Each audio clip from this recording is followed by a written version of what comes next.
Welcome to today's episode of Edo Conversation. Episode 11, Efosa and Esoe Made Peace.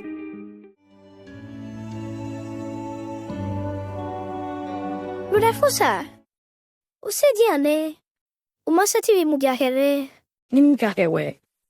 Wakede. Wajesi. Tiva bani mose norodo. Buzu mana tamame. Una yame ga zuzu walo wehia. Lauge ivamwe.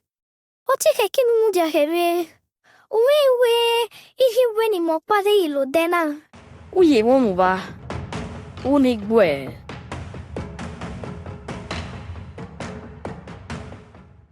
Mujane o. Oma hekini la goteme gwambirio. Iyi meta mame wo viena we niga wimi odion. Efosa no vive. Kayo besi moto emao. Uwe wo dion.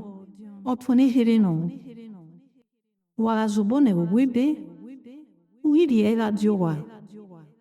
Esi okpa. Esoe. Le guiwe iguwe gwambirio.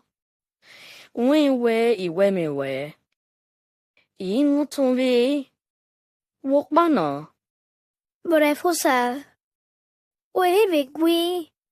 Otigili hekini tamawe ikigari ubani. Italemero onimigbirane. Edovi wahianjo. Ugi tsimen magba hiamao.